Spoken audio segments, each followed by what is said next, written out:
अध्याय 3 कर्मयोग श्लोक 14। अभी तक श्री कृष्ण ने अर्जुन को समझाया है कि कर्म क्या है, कर्म हमें किस प्रकार करना चाहिए, किसके लिए करना चाहिए।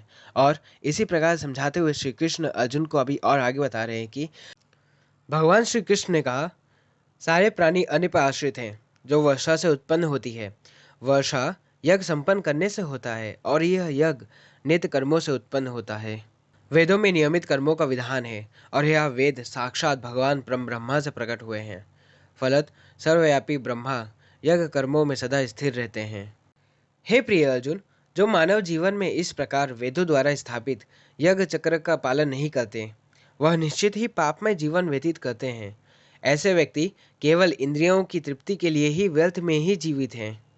किंतु जो व्यक्ति आत्मा में ही आनंद लेता है और तथा जिसका जीवन आत्मा साक्षात्कार युक्त है और जो अपने में ही पूर्णतः संतुष्ट रहता है, उसके लिए कुछ कारणीय कर्तव्य नहीं होता। स्वरूप सिद्ध व्यक्ति के लिए ना तो अपने नियत कर्मों को करने का आवश्यकता रह जाती है, ना ऐसे कर्म न करने का कोई कारण ही रहता है। उसे किसी अन्य जीव पर निर्भर रहने की आवश्यकता भी नहीं रह जाती। अतः कर्म फल में आसक्ति हुए बिना मनुष्य को अपने कर्तव्य समझकर निरंतर कर्म करते रहना चाहिए, क्योंकि अनासक्त होकर कर्म करने से उसे परम ब्रह्म परमात्मा की प्राप्ति होती है। जनक जैसे राजाओं ने केवल नित्य कर्म करने से ही सिद्धि प्राप्त की। अतः सामान्य जनों को शिक्षित करने की दृष्टि से तुम्हें कर्म करना चाहिए। महापुरुष जो जो आचरण करते हैं, सामान्य व्यक्ति उसी का अनुसरण करते हैं। वह अपने अनुसरणीय कार्यों से जो आदर्श प्रस्तुत करता है, संपूर्ण विश्व उसी का अनुसरण करता है। हे पादपुत्र, तीनों लोगों में मेरे लिए कोई भी कर्म नियत नहीं है।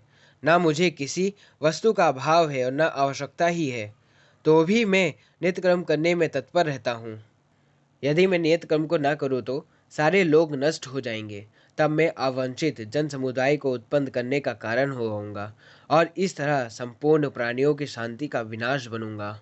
जिस प्रकार अज्ञानी जन फल की आसक्ति से कार्य करते हैं, उसी तरह विद्वान जनों को चाहिए कि वह लोग को उचित पद पर ले जाने के लिए अनासक्त रहकर कार्य करें।